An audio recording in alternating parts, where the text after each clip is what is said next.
of mental health and substance use. Sorry about that. And she currently works as a middle school mental health clinician with Abbey Schools and as a crisis clinician with the START program in Abbotsford. Welcome, Gabriel and Debra. Great to have you here. Hey, Thank you. hello. Good morning. Thank you. Yeah, good morning. All right, well, thank you for having us here. On today's session, we will focus on practical strategies to better support anxious students. We really want to focus on practice, on what you can do to bring strategies down to your practice. So EAs generally are in a really privileged place to support students with anxiety because you are the ones who generally know the student better and who has generally the strongest relationship as well. So yeah, so let's begin. Yeah. So we are coming to you from beautiful Abbotsford, and so we just wanted to take a moment and acknowledge the traditional territory that we're coming from. So we acknowledge the Abbey School District is located on the traditional and unceded territory of the Stalo, the Smath First Nation, and the Mathwe First Nation. With this, we respect the longstanding relationships that Indigenous nations have to this land, as they are the original caretakers. So today's agenda, we will do an overview of mental health, and then we're going to move into what anxiety is, anxiety and the brain, and then we'll move into the classroom, anxiety in the classroom, and then later on we'll talk about the treatment of anxiety, but especially trying to bring it down to what EAs can do to complement this treatment. Finally, we will just talk about accommodations that we can do in the classroom as well. So we'll begin with just a little bit of a basic overview around mental health and mental illness. So mental health is a state of being, something that we all have. We all have a state of mental health. Mental health involves our thoughts, our emotions, our feeling of connection to other people, our sense of self, and our ability to manage the highs and lows of everyday life. Someone without a mental illness could have very poor mental health. They're not exclusive of each other, and everyone will experience challenges in their mental health and times when their mental health is in a good state. Mental illness are alterations in thinking, mood, or behavior associated with significant stress or impaired functioning. So that is synonymous with mental illness, is that there would be some, impairment in your sort of day-to-day ability to manage and significant distress associated with that. 1 in 5, and some statistics even say 1 in 4, Canadians will experience mental illness at some point in their life. But mental illness is not always permanent. People can and do recover. Someone with a mental illness could have excellent mental health because it's managed and they have a treatment regimen. And so someone with mental illness does not always mean that their mental health is in a very poor state. So that's just a little overview of health and wellness. So approximately half of all Canadians will experience a mental health issue by age 40. At least 1 in 4 people struggle with anxiety or depression, both. At any given time in Canada, at least 1.2 million children and youth are struggling with their mental health. And I'm sure it was no surprise to you that 57% of youth report that their mental health has declined since the onset of COVID-19. The numbers are similar for adults, but it's actually shown that youth mental health declined at a more rapid rate than even adult mental health did. And anxiety is the most common mental health issue that we see amongst our young people here in Canada. So what is anxiety? Anxiety is the mind and body's reaction to stressful, dangerous, or unfamiliar situations. It's that sense of dread or unease or impending doom or fear in anticipation of events, real or imagined. And anxiety is largely rooted in the future. It is a lot of worry and that sort of sense of doom about what's going to happen next. And sometimes it can be a little bit based in the past as well, kind of going over things that have happened. But in both cases, thinking about, what could have been done differently? What could I have done? What could they have done? What if this happened? What if that hadn't happened? So a lot of it is about the future. but it's also a normal adaptive response that protects us from danger and aids in our survival. So anxiety is actually useful. We don't want to eradicate anxiety because it is actually part of our survival system. So the easiest way to kind of think about it, sort of fear versus anxiety. So anxiety is rooted in fear. So when we see a threat, our normal response is to be afraid of it, right? So there's a shark, I'm afraid of that shark. Anxiety is more the thought of, what if a shark comes, right? It's that fear in response to our thoughts and sort of the perceived presence of a potential threat. So our brain functions play a really big role in anxiety and how we experience that. And as you know, our brains are complicated organs with a lot of different structures and systems that are at play. But to keep it simple for today, there's sort of 3 parts of our brain that we will talk about in terms of our anxiety responses. So the first one's what we kind of call our reptilian brain. So that's the part of the brain. If you look at the photo on the screen, the left is actually the front of your brain, like under your forehead, as though the person's head was facing left. And the right side is the back of your brain, kind of right above your brainstem at the back of your neck. So that's what we call the reptilian brain. So that's part of the brain that all living organisms share, including reptiles that aren't very evolved, right? They don't have really complicated brain systems, all the way up to humans. And so that part of the brain is where our basic body functions are performing. So it's what makes our heart rate, heartbeat, makes us digest, makes us breathe, makes our basic body's existence and survival is there. And it's also our instincts, right? So that's when we just respond at an instinctive level to what's around us rather than a thinking level. And all beings share that. Our limbic system is kind of located in the center of our brain. And it is responsible for emotional responses, behavioral responses, motivation, especially related to survival. So things like the motivation to feed ourselves, to care for our young, to protect ourselves. So emotional behavioral responses are located in the limbic system. The cortex, that left part of the brain there on the side, right under our forehead, that is it's our prefrontal cortex, and that's the part of our brain that makes us really human. They call it our executive functioning. So that's where things like logic, reasoning, cause and effect, critical thinking, organization. If this, if I do this, this is going to happen. This leads to this. That's the part of the brain that's really our thinking responses. So those are kind of the basic structures there for the brain. When it comes to anxiety, the part of our brain that activates when we're having an anxious response is actually our reptilian brain and our limbic system. So if we kind of think about our hand as being a brain, we can think about our fingers as being our prefrontal cortex, our thumb being our limbic system or emotional behavioral responses, and sort of the heel of our hand as being our brainstem. So when we are in an anxious response, our thinking part of our brain actually shuts off and disengages. So in our calm state, you sort of have your brain like this, your limbic system and emotional behavioral responses are kind of sandwiched between your thinking brain and your responding brain at the back. So we call it flipping our lid when our prefrontal cortex disengages. And now we are only in our responding and emotional part of our brain only, and the thinking part is not online anymore. And so that's what our anxious response is.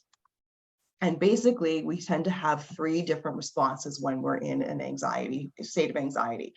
And that's the fight, flight, or freeze responses. So when we're in fight mode, our body and brain is telling us that we're going to fight the danger. We're going to disable that danger so it can't hurt us anymore. The flight is we're going to escape from the danger. We're going to run away from it so that it can't touch us. And the freeze response is literally that: freeze, stay still, act, do nothing, and hope that the danger passes us by.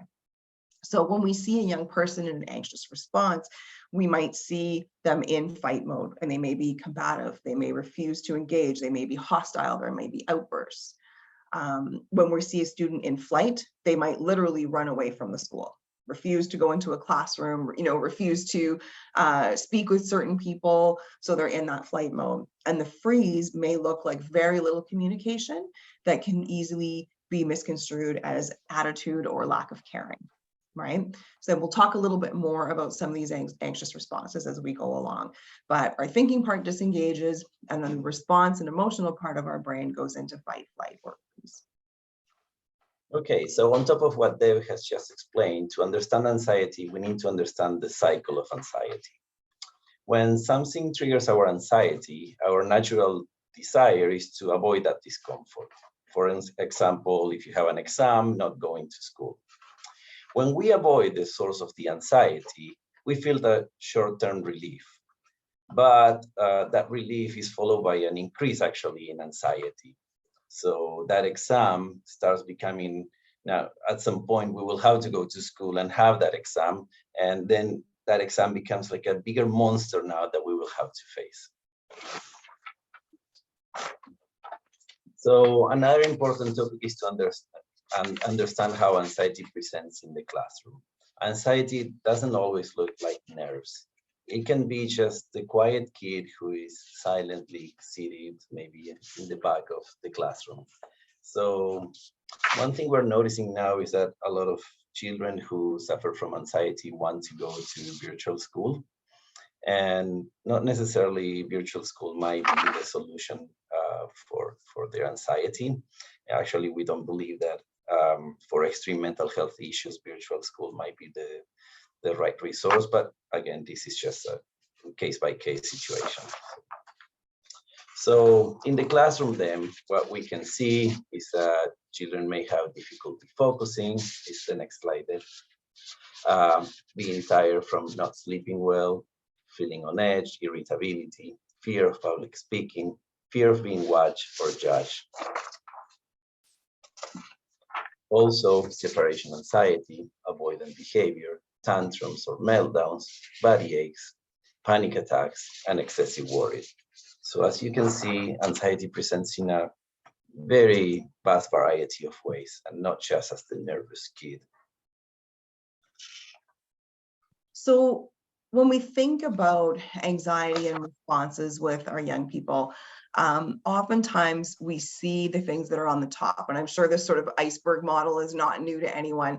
And so sort of what we see above the waterline is a very small piece of what's actually happening, right?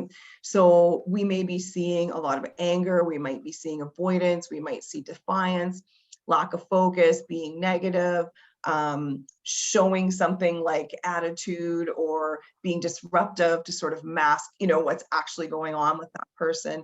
We can see sleep issues. We can see all of these behaviors on the top. But it's really important to remember what's actually below the waterline, right? What's really going on for that person. And when it comes to anxiety, there's so many feelings that are associated with that. There's so much shame that a lot of people feel about, like, why can't I do this, right? Why am I feeling this? What's wrong with me? And a lot of self-blame, a lot of fear, a lot of feeling helpless and insecure and doubting ourselves. And so there's all of these feelings that are going on underneath this. And so once we stop and think about that, and understand the feelings that are going on for the people, then we can start to understand their needs, right? And what's actually happening for them. So all emotions have body felt sensations, and we're going to talk a little bit more about that with anxiety as we go along, and needs driving those emotions. And the need behind anxiety is safety, right? That's the root of it. So young people who are feeling anxious, who are displaying all these behaviors, what they need is safety. And so we have a really big role in that as people who work in schools where they spend the bulk of their day to help provide that. And I always think this quote is so powerful. Anxiety is like a toddler. It never stops talking, tells you you're wrong about everything, and wakes you up at 3 a.m. And so that's just an important reminder, right? Is the need behind anxiety is safety. So with the work that you're doing as EAs in schools, it's such critical work and it's so important. And, the role that you play with young people is really, really critical. You are one of the people that can create those really strong relationships with youth and build that rapport with them every day, because you're already helping them, doing some things that oftentimes they find challenging, right? Maybe schoolwork is challenging for them, peer relationships or relationships with other staff in the school and teachers. And so you're already building that relationship with them. And the very presence of having that, sort of safe, secure person at school is safety, right? You're creating safety for them with the relationships that you build. Co-regulation is another really important piece. And there's a lot of research and science actually behind this concept of co-regulation. And what that is sort of the emotional, but actually physiological connection that young people form with supportive adults. And there's actually research around this that when you feel emotionally bonded and linked and connected as a young person with an adult, there's actually a flow of oxytocin that builds in that person's brain, which is a calming chemical, right? That's created in our brain. And so when the young person is feeling that bond with you, they're also very sensitive to your emotions and your emotional state. So co-regulation is that piece of helping to positively influence a young person with your own emotional state. So keeping ourselves in a place of calm, keeping ourselves in a place of being open and receptive to them and their needs. And that is something that you probably don't even think about, but you're doing it all day, right? When you're working with them. So it's just a good reminder to take care of ourselves, check in with ourselves, and make sure that we're keeping ourselves in that state that we can just unconsciously help regulate them with our own emotional state. Teaching and practicing coping skills is really important. As you know, as EAs and potentially as parents, kids are always watching the adults that they are connected to and the adults that they look up to. And so there's so much unconscious learning that happens in that sense. So if you can show them that you use coping skills as well and you use them successfully, open about that, that can be a huge teaching moment for them as well. Even just little things like, I was feeling a little bit stressed. That was 3 classes in the gym today, and it was a lot of people and noise. I'm going to take a minute and I'm just going to do a little bit of breathing, or, I'm going to stretch and have some water and just kind of, nurture myself a little bit. All of that modeling is really important. The collaboration with the school team and the family as well, on sort of identifying what youth needs are, and with the types of strategies that they use to manage anxiety at school. You have a really big role to play in that too. Sometimes you're the only person that young people will feel comfortable sharing with on what strategies work or practicing them with you. So hopefully in conjunction with the school counselor and other people and the team, you can be an advocate for that young person and help them practice those skills too. And ultimately, all of that work and relationship and rapport building that you're doing is creating that sense of safety at school and really kind of meeting that need for safety that our anxious young people have. All right, so for those who just joined us so far, we've been talking about anxiety and how it presents in the classroom and the cycle of anxiety and anxiety as an iceberg and what EAs can start doing, what EAs can do basically. So now we're going to move into the treatment of anxiety, highlighting how EAs can complement that treatment. So we do recommend to have a team approach. And by that, I mean that the school, the house, or the home of the child and the mental health team are all together deciding on what strategies to implement. So when strategies are consistent in different environments, it's easy to transfer them to all environments. So if there is a benefit in that. So the first thing we will want to do is to collect a baseline of coping skills. We want to know what works for those students that you work with. We want to know how they cope, because for sure they have coping strategies. Not always they might have the best possible coping strategies. They may use drugs or cutting or avoidance video games. Excessive video games. So we want to minimize these unhealthy strategies when they have them, and we want to build on those strategies that they already have so we can teach them new ones and better ones. So if you ask a student, most likely they're going to tell you some of these strategies that they have in their toolbox. Listening to music, doing some art, hobbies, going for a walk, taking a bath, a good meal, taking a nap, talking to a friend, exercising, etc. So if you find that you ask a student and they say, I don't know, and that they cannot really come up with the strategies, prompting them with those, common coping skills is generally a good way to get them to recognize what already works for them. Sometimes they might not even know that they have strategies. So then we have more specialized coping skills. These are the kind that counselors will teach to clients. And some of them are the breathing skills. So we have, as you can see, a list of breathing skills. I'm going to explain them quickly, not making you do each one of them. So the first one is the breathing hand. So basically, most of you might know this one. Is just asking the kids to trace their fingers with the other finger from the other hand, and as they move the finger up, they breathe in, and then they breathe out. Breathe in, breathe out. Breathe in, breathe out, and so on. And once they get to the end, they can come back. Breathe in, breathe out, and just do it again. The great thing is that your hands are always with you, so that's a tool that they can have with them all the time. Another strategy really well known is the breathing square. This is, if you Google breathing square, you will find lots of them, lots of images of them.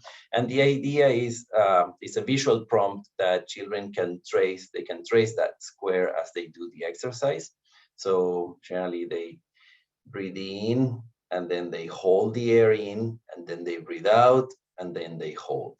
Breathe in, hold, breathe out, hold. So that's how you do the breathing square. Open heart breathing is as simple as just breathing in, breathing out. That's as simple as that. Deep breathing is one that some kids find it very funny, and I had other applications that, I had once a client who heard voices and used deep breathing, and it really helped that client to cover those voices and have some control over the voices. So basically what it is, you just take a deep breath, and then you cover your ears, and then you do a buzzing sound as you breathe out all the air. So you keep going until you run out of air. So then is the most typical of all the breathing strategies is the deep breathing, which is simply just taking a deep breath and then just slowly breathing it out. And the slowly breathing it out is very important, because when we breathe out, we trigger the parasympathetic response, which is the calming response of our nervous system. So we really want to make sure that the breathing out is a slow process and a longer process than the breathing in. And then we have bubble breathing. This one, kids love it. Younger kids love it.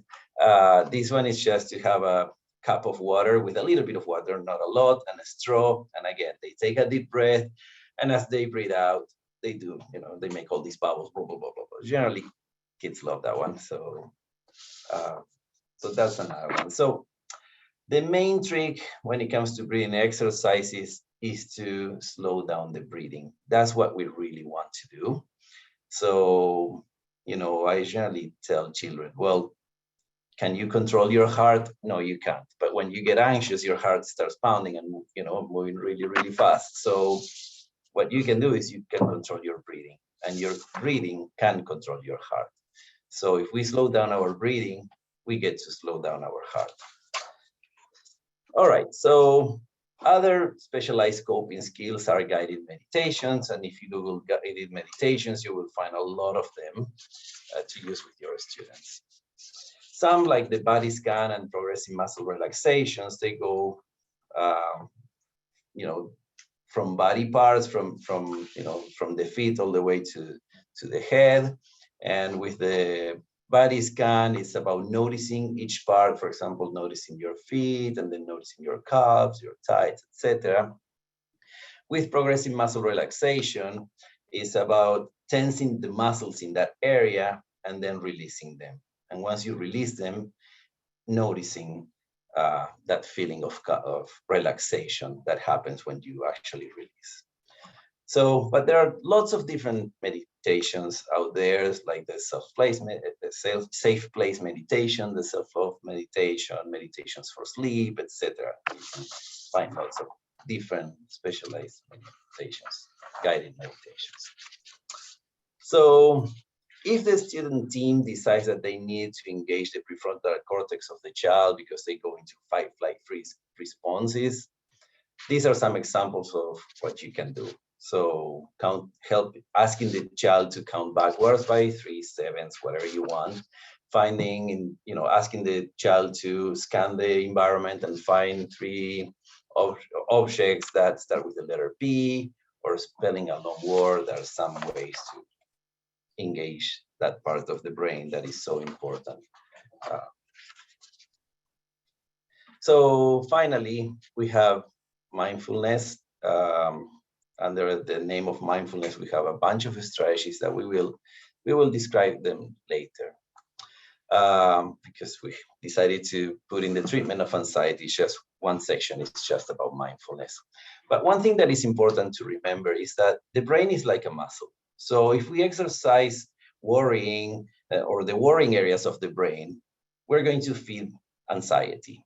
But if on the contrary, we exercise relaxation and mindfulness, we will teach the brain an alternative response to worrying and anxiety. So the more people engage in breathing exercises, the more people engage in mindful exercises and meditations and so on, the better they are training their brain to relax versus worrying and feel all heightened. Okay, so one aspect of treating anxiety and even in being mindful is identifying the symptoms in the body that are associated with anxiety. And so some of the really common ones are things like having a feeling of having a knot in your stomach, or feeling really nauseous, feeling butterflies in the stomach, shaking or trembling all over the body, but a lot really commonly in the hands as well, feeling a headache, or feeling really dizzy or lightheaded, a sensation of a lump in your throat or choking, having a very rapid heart rate, kind of like Gabriel was talking about, heart beating so quickly, or feeling that tightness or pressure or heaviness in the chest, feeling short of breath, feeling that you can't breathe, or you're breathing really rapidly and really shallowly, temperatures of feeling really hot or feeling really cold in the body, feeling detached from yourself or your environment, or feeling a little bit dissociated from yourself or where you are, or having trouble sleeping. And so our mental states always create sensations in our body as well, and they are different for everybody. But a really common one for young people is like feeling sick, right? Especially before school. Oh, I have a stomach ache, I feel sick, I feel nauseous. That's a really common one for kids before school. Or even other symptoms because they're carrying so much tension in their body, edgy, restlessness, muscle soreness because they're tense all the time, feeling fatigued, or feeling really tired, right? Because they're under this strain all the time. And so one thing that you can do as support people with young people is helping them identify what's going on in their body. And what are they feeling? Where in their body are they feeling anxiety? And so you can even, have, you can find all kinds of body outlines like that online and print them out, or just draw one. You can do a stick person if you're not a very good artist like me, and kind of explore with your young people who are anxious, like color in the part of the body that you're feeling symptoms. And they can even, color coordinate, like I'm going to use, purple for areas that are tense, or I'm going to use blue for areas that are cold, or I'm going to use red for areas that are hot. You can be as simple, or as creative with it as you like. But it's just a sense of like helping them see where it is in their body. And then sometimes we can target those areas through some of the body scans or meditations or things, tensing and relaxing that Gabriel was talking about. And then we know where we can focus, right? And so that's one little exercise that you can do with your young people. Another one is helping them identify what triggers their anxiety. right? Are there things that really set it off? And it's different for every person, but identifying them can really help manage the symptoms and also help them find a sense of control over their anxiety. And sometimes even pre-plan, right? And kind of work around or prevent scenarios that we know are really going to spike that for our young people. So for a lot of them, transitions are really triggering, and that can be big life transitions like starting a new school, starting a new grade, moving to a new home, but it can also be simple things during the day, like moving from one activity to another. For some kids, like moving to like a PE class, or moving to like, like expos classes where you're doing, like home ec or, woodwork or things like that can be triggering for them. So kind of supporting them through that, being there with them and just knowing that and being able to kind of talk them through it and support them through it can be really helpful. Just sort of like unstructured times at school, like breaks, lunchtime, before and after school. Those times can be really triggering as well for young people. So maybe having them plan to be with a friend or spending a little bit of time with them during there can be really helpful. Academic demands are stressful for a lot of kids. So we'll talk a little bit about some strategies for that as we move along as well, but just kind of knowing which are the ones that are triggering for the young people that we work with can be helpful. We can help them plan. Sort of like new events or unexpected events or life changes. So things like having a TOC that day, having a new staff start that day, or new students, changes in daily routines, like we have an assembly today, or we have a speaker, all those sorts of things can throw some of our anxious kids off. So if we know that about them in advance, then we know that we can work with them as we go, and we can plan for those times.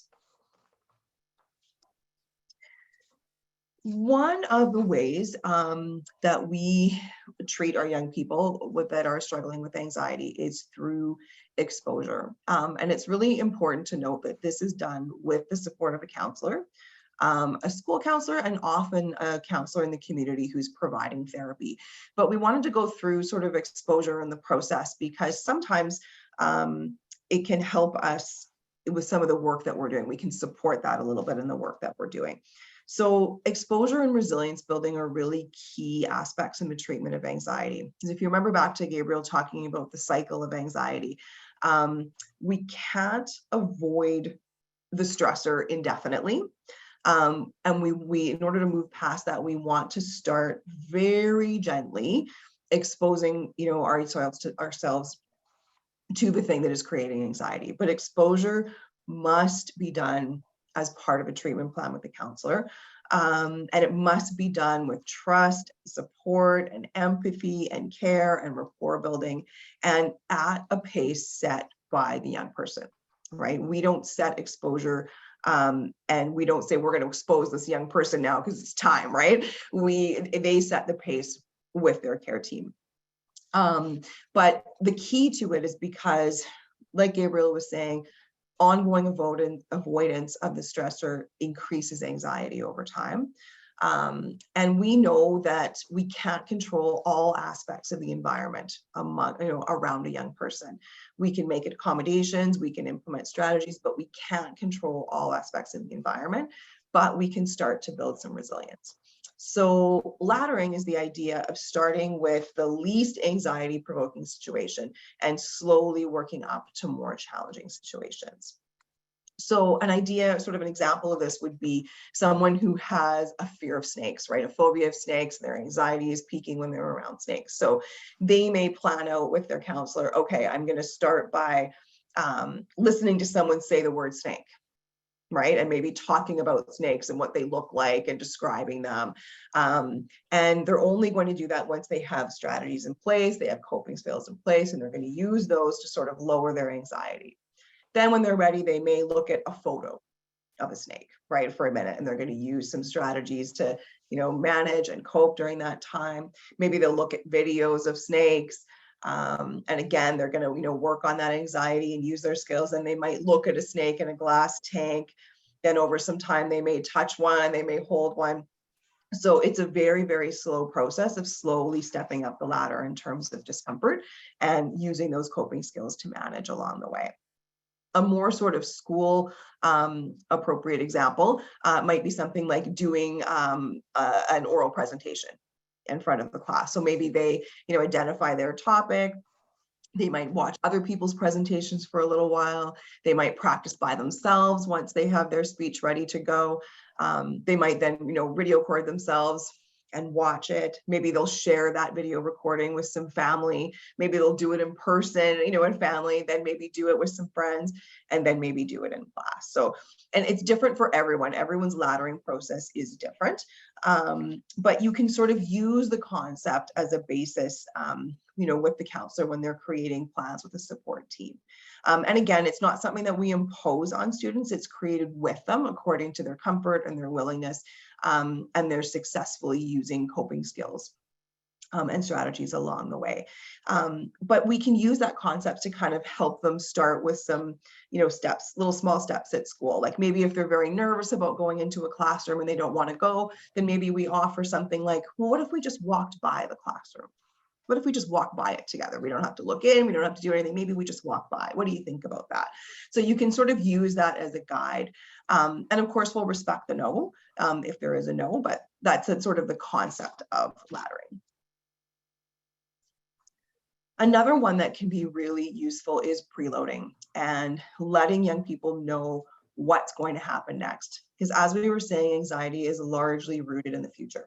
So knowing what's going to happen that day or the next day, if there's going to be changes, changes to routine, we were talking about assemblies or TOCs or anything that could potentially be different, letting them know in advance can be very powerful, because once we have that knowledge, there's that huge reduction in negative anticipation, increasing sense of control, and then reduced anxiety, right? And oftentimes when we don't know what's going to happen next, we start imagining what's going to happen next. And oftentimes what we imagine is a whole lot scarier than what's actually going to happen. So preloading definitely is a way to reduce that negative anticipation and reduce anxiety. Another procedure in the treatment of anxiety is teaching our students that their thoughts, emotions, and behaviors are interconnected, and that a change in one of them can change the others. So, generally changing our emotions, it's not like I can just simply say, okay, I'm not going to be anxious anymore. But if I change my thoughts, or if I change my behaviors, that might change.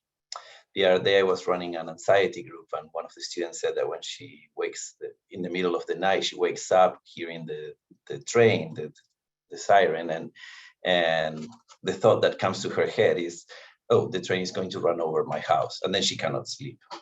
So this happens so automatically that she doesn't even realize that is that thought really what is causing her anxiety. So being able to understand that my thoughts have an impact on how I feel, for example, could be a key component in helping that student or helping a student face these emotions, or reduce these emotions.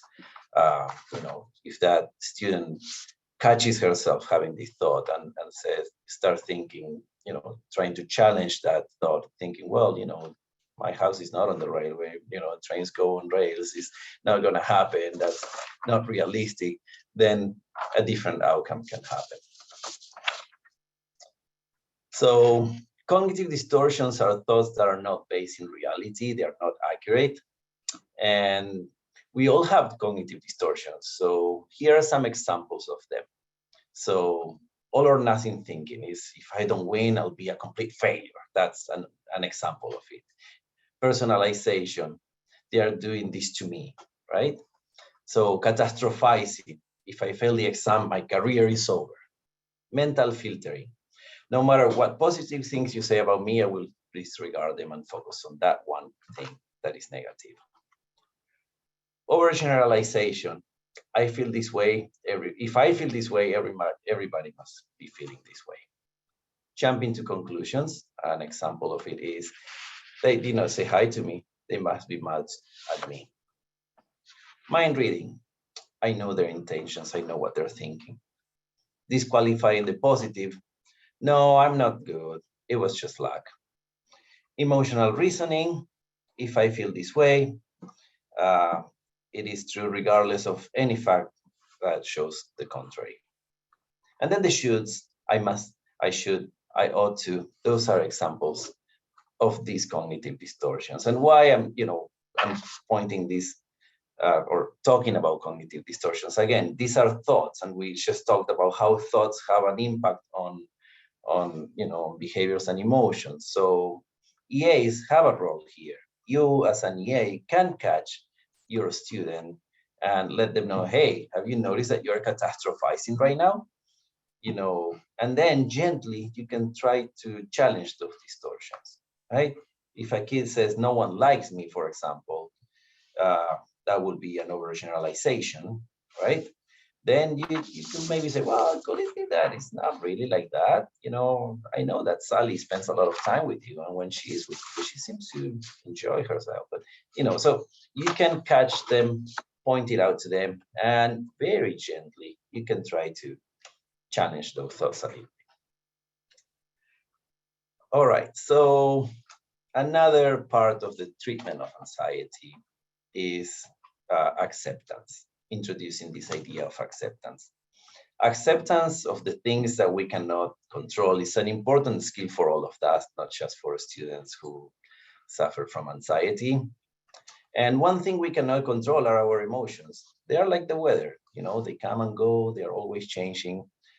And if you notice, we put there a picture of a finger trap. For those of you who do not know how this works, once you put the fingers in, if you start pulling your fingers out, the finger trap becomes tighter and tighter and you cannot take them out. So if you push them forward and go to the center, then the thing opens and you can take the fingers out finally.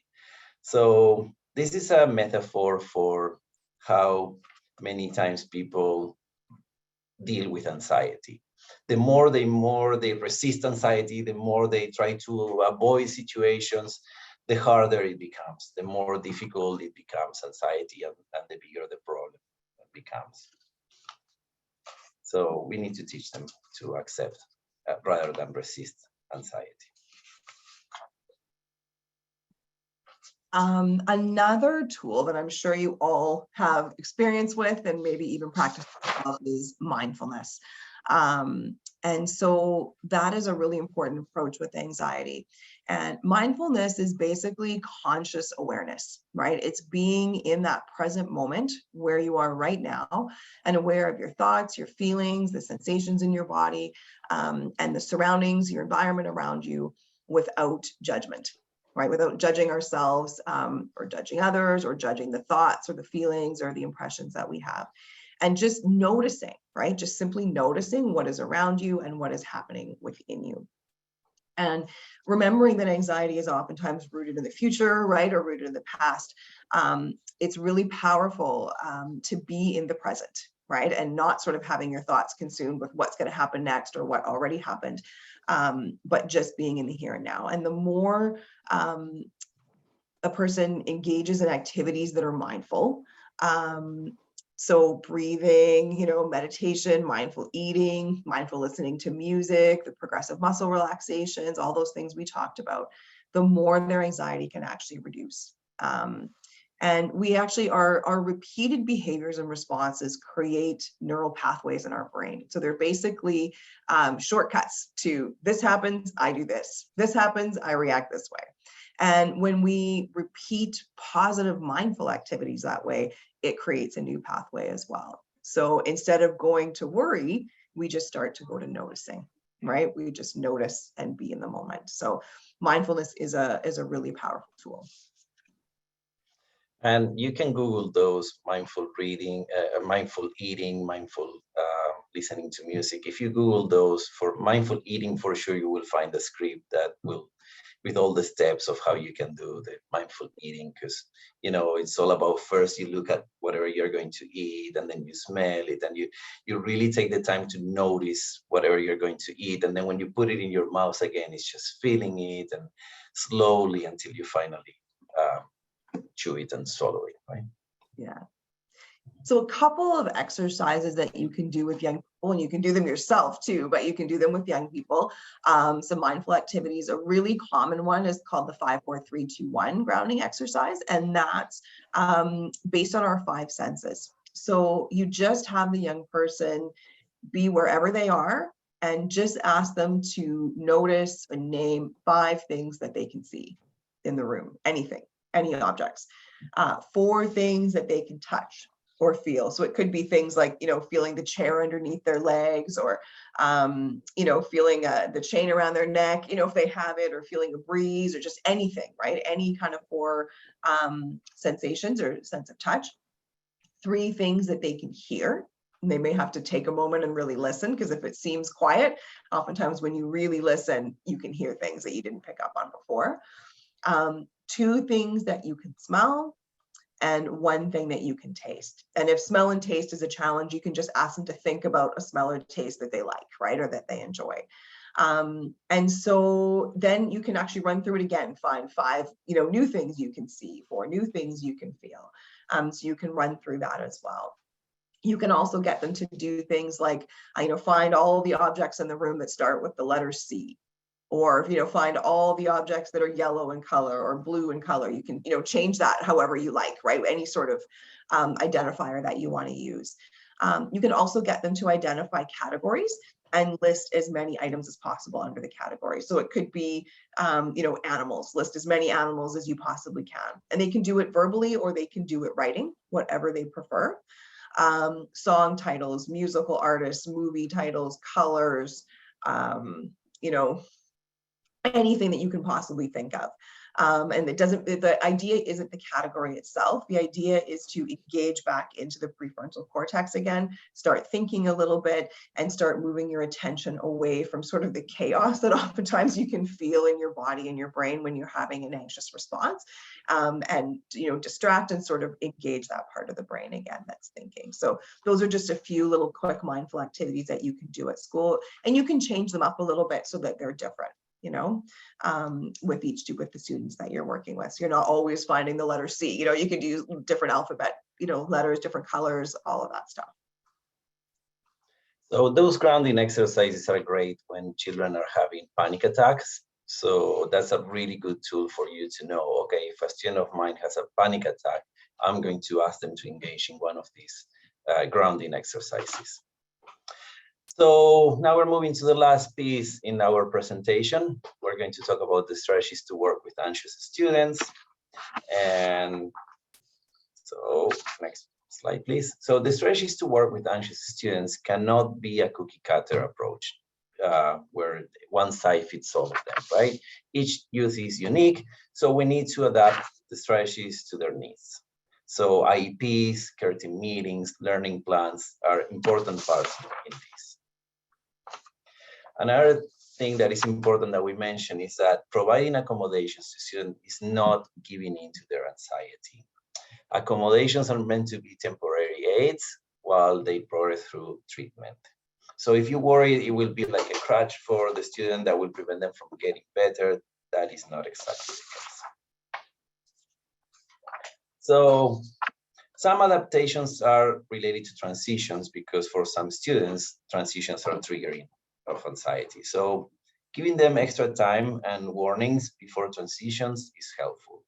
For example, allowing the student to leave the class early, let's say 3 to 5 minutes early before the hallways become very crowded.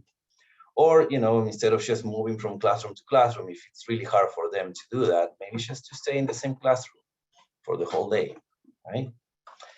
We can use timers and visual timers as well to signal that a transition is about to come. And we would, if possible, we want to keep the routines as predictable as possible. For example, if there's going to be a fire drill, to notify the student ahead of time so that there's going to be a disruption in the regular classroom routine. So the same, if there's going to be a change in, let's say, a substitute teacher or an EA that is not coming or something along the way, just to let them know ahead of time so they know, notify the family. And also you can do reward systems for successful transitions. That's another strategy.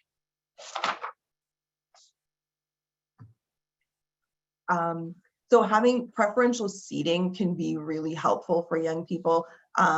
Sometimes they really find it hard to sit maybe in a section of the room where they don't see a window or they don't see a door.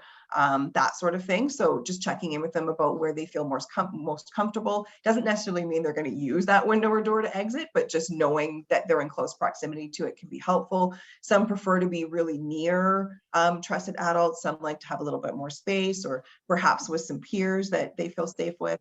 So having some say over where they are physically can be really helpful.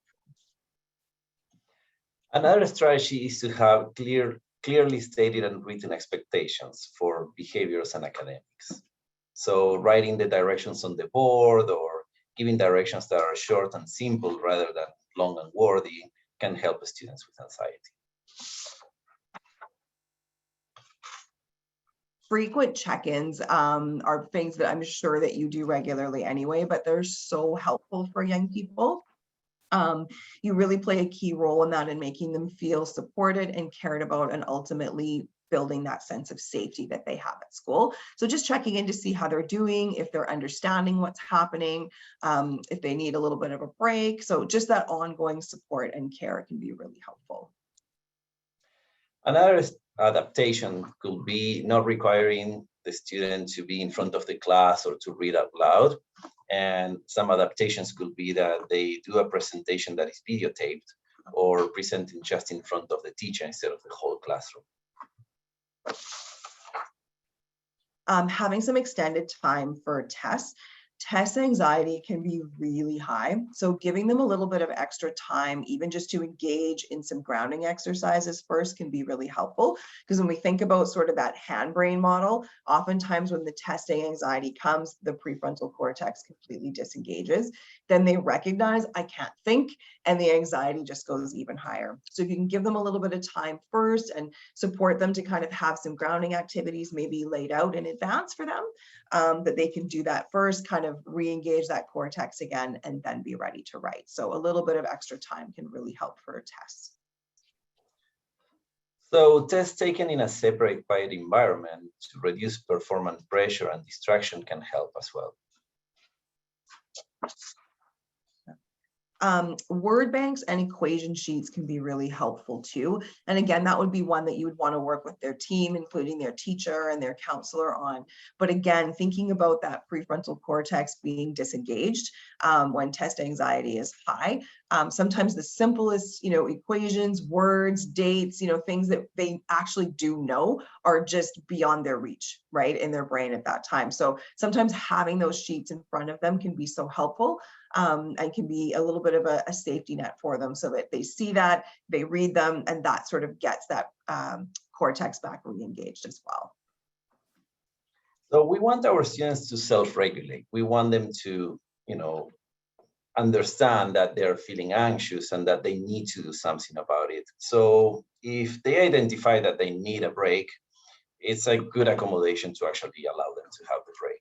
And a break could be just to walk on the hallway, to go get some water, to go to the washroom, or to listen to a mindful app with headphones, going to the learning support services, coloring, writing on a journal, many ways that they can take a break and decompress.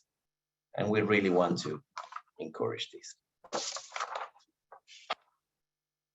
So breaking assignments down into smaller pieces or chunking can be really helpful, because oftentimes with anxious kids, an entire assignment, like writing an essay or doing a, kind of an oral presentation, or, something with multiple pieces, just seems vast and impossible.